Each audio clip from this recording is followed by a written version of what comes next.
एक गांव में शारदा नाम की पैसों के लिए पागल सासू माँ रहती थी। उसकी बहू का नाम था अनामिका।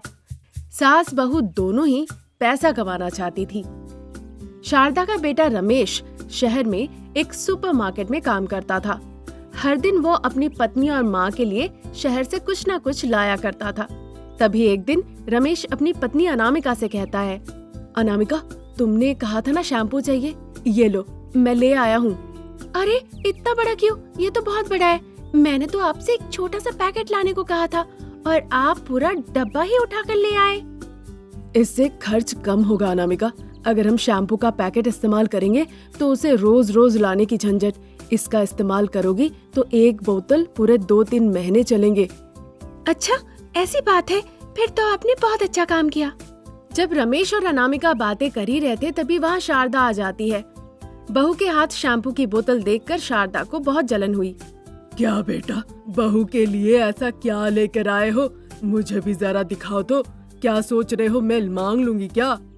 अरे सासू माँ, इसमें ऐसी कौन सी बात है छुपाने की? क्यों छुपाऊं मैं? मैंने शैम्पू मांगा था और ये देखिए बोतल ले आए। बस यही है कि कुछ और भी है?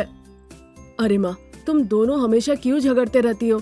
मैं तुम्हारे लिए भी शैम्पू ले आया हूँ। इसे लगाने से बाल काले होते हैं, बालों का झड़ना रोकने में भी मदद करता है। ऐसा क्या? बहुत अच्छा काम किया तुमने। सभी के सामने मेरे सफेद बाल दिख रहे थे, मुझे बड़ी चिंता हो रही थी। लगता है भगवान ने मेरी तकलीफ सुन ली। उन्हीं ने परिकल्पना करके तुम्हारे हाथ भिजवा दिया। मतलब इसमें आपके बेटे ने कुछ अच्छा नहीं किया, जो भी किया बस वो भगवान ने ही किया, है ना? आजकल बहुत आवाज उठ रही है। मेरे बेटे के सामने ऐसे बात कर रही हो। तुम्हें क्या लगता है मैं कुछ नहीं कर सकती? माँ, बहुत हो गया। तुम लोग मुझे टिफिन दोगी या नहीं? चलिए, मैंने टिफिन बनाया आपके लिए। रात में कम से कम अच्छा खाना तो बना सकती है, पर ये तो ऐसे ही खाना बनाती है। मुझे भी बेस्वादी खाना खाना पड़ता है, और ऐसा खाना खाने के बाद भी इस आदमी में न गुस्सा है न हिम्मत है। क्या सासू माँ, क्या बड़बड़ा रही है? कुछ नहीं बेटा, दर्द हो रहा है वही ठीक कर रही हो। तुम जाके मेरे बेटे को खाना खिलाओ। खाना खाने के दौरान रमेश अपनी माँ से कहने लगता है, माँ, तुम और अनामिका ऐसे लड़ते रहोगे तो कैसे चलेगा बताओ? पता है तुम्हें, शहर में सास बहू मिलके नया व्यापार शुरू किया और वो आज कितना अच्छा कमा रहे हैं, पर तुम लोग तो हमेशा लड़ते ही रहते हो। अरे नहीं जी, सासू माँ और मैं लड़ाई नहीं करते। ये तो हम कभी कभी मजाक किया करते हैं। आपको लगता है कि हम लड़ाई कर रहे हैं बस। अरे नहीं बेटा, अनामिका मेरी बहू नहीं, मेरी बेटी जैसी है। हमारी बातें मत सुना करो। वैसे तुमने कहा सास बहू व्यापार करके बहुत पैसे कमा रहे हैं। वो क्या व्यापार कर रहे हैं ऐसा? वो घर के छोटे मोटे सामान बनाकर बेचा करते हैं, जैसे अचार हो गया, मोमबत्ती हो गई और अगरबत्ती हो गई। ये सब बना के वो बेचते हैं और इसे बेचकर वो करोड़ों करोड़ों पैसे कमा रहे हैं। ये सब बेच के करोड़ों रुपए कमाना संभव है? माँ, किसी चीज की कमी नहीं है।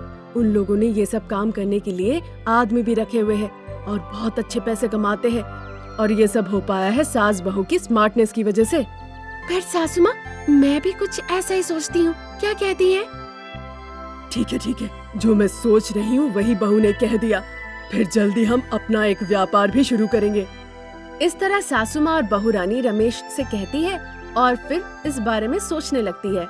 अगले दिन रमेश फिर से शहर चला जाता है। दोनों महिलाएं बैठ जाती है और सोचने लगती है। रास्ते में वो पार्वती को देखती है। पार्वती कहीं हड़बड़ी में जा रही थी। ऐसे जाते देख शारदा पार्वती को बुलाती है। क्या पार्वती, इतनी हड़बड़ी में कहाँ जा रही हो? अरे कुछ नहीं चाची, मेरे पति अभी नींद से उठे हैं और अब नहाने जाएंगे। घर पे देखिए ना, शैम्पू खत्म है। आज वो निश्चित रूप से अपना बाल धोएंगे, इसीलिए मैं जल्दी जल्दी दुकान जा रही हूँ, दुकान से शैम्पू ले आने के लिए। मेरा बेटा शहर से शैम्पू ले आया है, बहुत अच्छा है। तुम्हारे पति इस्तेमाल करेंगे तो तुम्हारी बहुत तारीफ करेंगे। क्या तुम्हें शैम्पू चाहिए? तुम्हारा मुंह देख के तो लग रहा है, पर मेरा बेटा बहुत डांटेगा अगर ऐसे ही शैम्पू दे दिया तो। क्या अनामिका, तुम कुछ कहो ना। हाँ पार्वती दीदी, वो तो ऐसे ही है। बेचारी पार्वती, बहुत बुरा लग रहा है देख के, पर थोड़ा दे देंगे तो क्या हो गया, उसके बदले हम पार्वती से पैसे ले लेंगे। पार्वती दीदी उसके लिए तो जरूर मान जाएगी। हाँ हाँ दे दूंगी, मुझे जल्दी शैम्पू दीजिए, उनका उठने का समय हो गया है। ये पैसे रखिए और मुझे जल्दी से नया शैम्पू दे दीजिए। शारदा अनामिका को इशारा करती है। अनामिका फिर घर के अंदर जाती है और पैसे लेके थोड़ा शैम्पू निकाल के उसे दे देती है। पार्वती से पैसे लेके सास बहू बहुत उत्साहित हो जाती है। तुरंत पार्वती भी घर लौट जाती है। देखा बहू, हम दोनों मिलके अगर व्यापार करें तो कैसा रहेगा? ये शैम्पू का व्यापार हमारे लिए लकी रहेगा। पर सासू माँ, अभी हम लागत कहाँ से लेकर आए? व्यापार करने के लिए तो हमें पैसे भी लगेंगे और ढेर सारे कर्मचारी भी लगेंगे। हम इसके बिना भी व्यापार कर सकते हैं। देखा हमने कैसे परिस्थिति को संभाला। हम शैम्पू के बोतल से शैम्पू लेके छोटे छोटे पैकेट में करके उसे बेच सकते हैं। ये भी कहेंगे इसे इस्तेमाल करने से बाल नहीं झड़ेंगे, इसके इस्तेमाल से बाल काले होंगे। इस तरह हर किसी को हमें कहानी सुनानी होगी। इस तरह हम अपने इलाके में बेचा करेंगे, फिर देखेंगे आगे क्या होता है। ठीक है, पर उनसे कहेंगे तो वो हमें बस डांटेंगे, इसीलिए हम इस सुपरमार्केट चलेंगे और वहाँ से ढेर सारे शैम्पू खरीद के ले आएंगे। क्या कहती हैं आप? ठीक है, वैसा ही करेंगे। फिर सास बहू शहर जाके बड़े बड़े शैम्पू के बोतल ले आते हैं और फिर छोटे पैकेट में डाल के अपने इलाके में बेचती हैं। अच्छा रिस्पांस मिलता है, शैम्पू का डिमांड भी बढ़ता है। फिर अचानक से इनके दिमाग में एक गलत तरकीब आती है। हमें बहुत ज्यादा और पैसे कमाने हैं, पर उसके लिए हमें कुछ करना होगा। हम शैम्पू में मिलावटी करेंगे। ठीक है सासू माँ, इस बारे में हम किसी को पता नहीं चलने देंगे। सावधानी पूर्वक करेंगे और बहुत पैसे कमाएंगे हम। इस तरह सास बहू शैम्पू में मिलावटी करते हैं और अपने व्यापार की बढ़ोतरी करते हैं। लेकिन जिन महिलाओं ने उन शैम्पू का इस्तेमाल किया, उनके बाल झड़ने लगे। कई दिक्कतों का सामना करना पड़ा। पार्वती ने भी उस शैम्पू का इस्तेमाल किया था, जिससे उसके सारे बाल झड़ गए। रमेश को इस बारे में पता चलता है और जाके उनको धमकी देता है। पुलिस आके तुम लोगों को जेल में डाल देंगे और कभी बाहर नहीं आ पाओगे। अपनी लालच छोड़ो, नहीं तो मैं कहीं और जाके रहने लगूंगा। अरे नहीं नहीं बेटा, नहीं, अब से ऐसा व्यापार नहीं करूंगी, मैं अच्छी हो जाऊंगी। इस तरह सास बहू मिलावटी शैम्पू का व्यापार करना बंद कर देते हैं और वो दोनों मिलके एक छोटा सा किराना का दुकान शुरू करते हैं। एक गांव में बहुत ही गरीब अनामिका नाम की एक लड़की रहती थी। वो गांव के बस स्टैंड में कूली का काम करती थी और जो पैसे कमाती थी उससे अपनी माँ सुजाता और उसके पिताजी शंकर, जो कि संज्ञाग्रस्त थे, उनके देखभाल में उन पैसों को वो खर्च किया करती थी।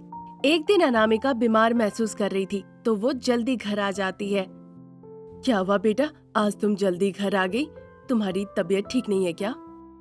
रोज रोज भारी सामान उठा के मेरे हाथ पैर दर्द हो रहे हैं माँ। ठीक है बेटा, मैं लकड़ी के चूल्हे पे गर्म पानी चढ़ा देती हूँ, तब तक पिताजी से बात कर लो। फिर अनामिका अपने पिताजी के पास जाती है। शंकर अपने बिस्तर पे सो रहे थे। वो पिताजी के पास जाके बैठती है। बाप बेटी अपनी तकलीफों के बारे में चर्चा कर रहे थे। 10 मिनट के बाद माँ सुजाता वहाँ आती है और कहती है कि गर्म पानी तैयार हो गया है। अनामिका वहाँ से अपने बगान की तरफ चली जाती है। सुजाता सबके लिए खाना लगाती है। उसके बाद अनामिका अपने हाथ पैर धो के खाना खाने आती है। माँ सुजाता उसे खाना परोस देती है। फिर दोनों मिलके खाना खाते हैं और फिर सोने जाते हैं। अगले दिन वो फिर बस स्टैंड जाती है। दोनों हाथों में बैग उठा के रमेश अनामिका के पास जाता है। अनामिका को देखते ही वो उसे पसंद आ जाती है। फिर वो सोचता है कि शादी तो बस वो इसी से करेगा। लड़की, ये दोनों बैग उठा के लेबर वड़ा तक ले गई तो मैं तुम्हें 50 रुपए दूंगा। क्या कहती हो, जाओगी? पैसे देंगे ना, या फिर वहाँ जाकर धमका के कहेंगे कि मेरे पास पैसे नहीं है? ऐसा क्यों करूँगा, मैं तुम्हें जाने से पहले ही पैसा दूंगा, चलो। ऐसा कह के वो उसे 50 रुपए दे देता है। फिर अनामिका दोनों बैग अपने सर पे रखती है और लेबर बड़ा तक जाती है। रमेश बस अनामिका को ही देखता रहता है। क्या नाम है तुम्हारा, कहाँ रहती हो? अनामिका एक जवाब नहीं देती और रमेश के तरफ वो संदेह के नजर से देखती है। लेवर बड़ा में शारदा प्रसाद एक दंपति रहते थे और उनका एकमात्र बेटा था रमेश। शहर में बड़े बड़े जगह पढ़ाई लिखाई करके वो गांव लौट आता है। उन्हें लगा था ये बहुत पैसा कमा रहा होगा, पर रमेश ने कहा कि उसने अपनी पढ़ाई लिखाई बंद करके गांव आ गया है यहाँ काम करने के लिए। अब कुछ करने का नहीं था, इसीलिए वो तीनों मिलके मजदूरी का काम करते हैं और इस तरह परिवार चलाने लगते हैं। इस तरह कुछ दिन निकल जाते हैं। एक दिन वो सोचते हैं कि अपने बेटे रमेश की अब वो शादी करवाएंगे। तब रमेश कूली का काम करने वाली अनामिका के बारे में बताता है। फिर शारदा प्रसाद उनके यहाँ जाते हैं शादी की बात करने के लिए। देखिए आंटी, मुझे आपका बेटा रमेश बहुत पसंद है और आप लोगों को भी मेरे परिवार के बारे में सब कुछ पता है। उनके लिए बेटी भी मैं हूँ और बेटा भी मैं हूँ। शादी के बाद अगर हम सब एक साथ मिलके रहते हैं और एक साथ मिलके काम करते हैं तो खुशी खुशी हम जीवन बिता सकते हैं। तभी मैं शादी कर सकती हूँ, नहीं तो नहीं। मुझे गलत मत समझिएगा। आशा करती हूँ आप मेरी परिस्थिति समझेंगे। शारदा प्रसाद को अनामिका अपनी सारी तकलीफों के बारे में खुल के बताती है। वो भी उनकी तकलीफों को समझते हैं। फिर बहुत जल्द अनामिका और रमेश दोनों की शादी हो जाती है। फिर वो एक बड़ा सा घर भाड़े पे लेते हैं, जहाँ अनामिका के माता पिता, सास ससुर और रमेश सब एक साथ रहने लगते हैं। हर दिन के तरह अनामिका पहले सबके लिए खाना पकाती थी, फिर बस स्टैंड चले जाती थी वहाँ मजदूरी का काम करने के लिए। तभी सासू माँ उसे रोकती है। बेटा अनामिका, अब तुम हमारी बहू हो, इस तरह से सामान उठाना ठीक नहीं होगा। तुम मेरे साथ खेत चला करो, वहाँ मैं तुम्हारे साथ रहूंगी। ठीक है सासू माँ, मैं आपकी सारी बातें सुनूंगी। आप भी तो मेरे माता पिता की तरह ही है। ऐसा कह के सासू माँ अनामिका को अपने साथ खेत में डेली मजदूरी के लिए ले जाने लगी। तब से अनामिका भी अपनी सासू माँ शारदा के साथ खेत में मजदूरी के लिए जाने लगी। तभी एक दिन सास बहू काम के लिए खेत जाते हैं, पर बारिश के कारण काम रुक जाता है। बारिश से बचने के लिए वो एक पेड़ के नीचे जाके खड़े हो जाते हैं। वहाँ पेड़ के नीचे छोटे छोटे मशरूम देखती है अनामिका। तभी अनामिका के दिमाग में एक बहुत अच्छी तरकीब आती है। ये बात वो अपनी सासू माँ से चर्चा करती है। सासू माँ, इस मजदूरी के काम के लिए हर दिन हमें लोगों के सामने हाथ जोड़ने पड़ते हैं, पर हम आराम से मशरूम का व्यापार कर सकते हैं। कैसे भी करके इसे शहर ले जाके हमें लोगों में बेचना होगा। क्या कहती हैं आप सासू माँ? बहू की ये तरकीब सुन के शारदा बहुत खुश होती है। फिर जब बारिश रुक जाती है, वो मशरूम लेके वहाँ से घर आ जाते हैं। घर के बाहर बाप बेटे दुखी होकर बैठे हुए थे। जैसे ही सास बहू घर पहुँची तो उन्हें समझ में आ जाता है कि कुछ तो हुआ है। जरूर वो काम ढूंढने गए पर काम नहीं मिला। इसीलिए इस बारे में ज्यादा बात ना करते हुए वो सीधा कहने लगते हैं कि मशरूम का व्यापार वो शुरू करने जा रहे हैं। ये सुनकर बाप बेटे भी बहुत खुश होते हैं। आज से तुम लोगों का यही काम होगा कि खेत में, जंगल में, जहाँ भी तुम्हें मशरूम दिखेगा वो ले आना घर। मैं और बहू उसे शहर ले जाएंगे ठेला में करके और वहाँ जाकर बेच आएंगे। बाप बेटा इस बात के लिए तैयार हो जाते हैं। अगले दिन बाप बेटा खेत में जाते हैं और मशरूम ढूंढने लगते हैं। मशरूम इकट्ठा करके वो 2 बक्से में भर के 3 घंटे बाद घर लौट आते हैं। फिर सास बहू उन मशरूमों को ठेले में रखती है और ताकि वो धूप से सूख ना जाए, इसीलिए उसके ऊपर पत्तों की डालियां रख देती है। 2 किलोमीटर के अंदर ही शहर था। वो अपने ठेले से जाते हैं और एक पेड़ के नीचे उसे बेचने लगते हैं।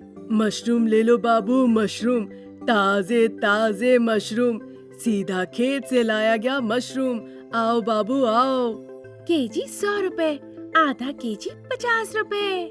मशरूम खाने वाले हमेशा सेहतमंद रहते हैं बाबू। 100 या 200 के बारे में मत सोचिए, सेहत के लिए बस मशरूम खाइए। मशरूम चिली, मशरूम बिरयानी या हो मशरूम फ्राई, जो खाने का मन करे सेहतमंद मशरूम से पका ले। मशरूम। इस तरह कह कह के जगह जगह पे सास बहू मशरूम बेचना शुरू कर देती है। एक रहा बरसात, ऊपर से मशरूम, जो कि भरपूर सेहतमंद है। इसीलिए लोग बिना झिझक, बिना डर से ढेर सारे मशरूम खरीदने लगे। कुछ ही दिनों के अंदर सास बहू का यह मशरूम का व्यापार 2 गुनी 4 होने लगी, जिससे उन्होंने नया घर खरीद लिया, अच्छे कपड़े खरीदे और कुछ अलमीरा में कैश भी रखे। साथ ही साथ अनामिका अपने पिता का ऑपरेशन भी कराती है और वो अच्छे भी हो जाते हैं। गरीब सास बहू अब अमीर सास बहू बन गई। इस तरह इस मौसम में मशरूम का व्यापार करके इनकी जिंदगी तो अच्छे से चल पड़ी। वैसे इस सीजन में आपने अभी तक मशरूम खाया या नहीं? कमेंट सेक्शन में जरूर बताइएगा।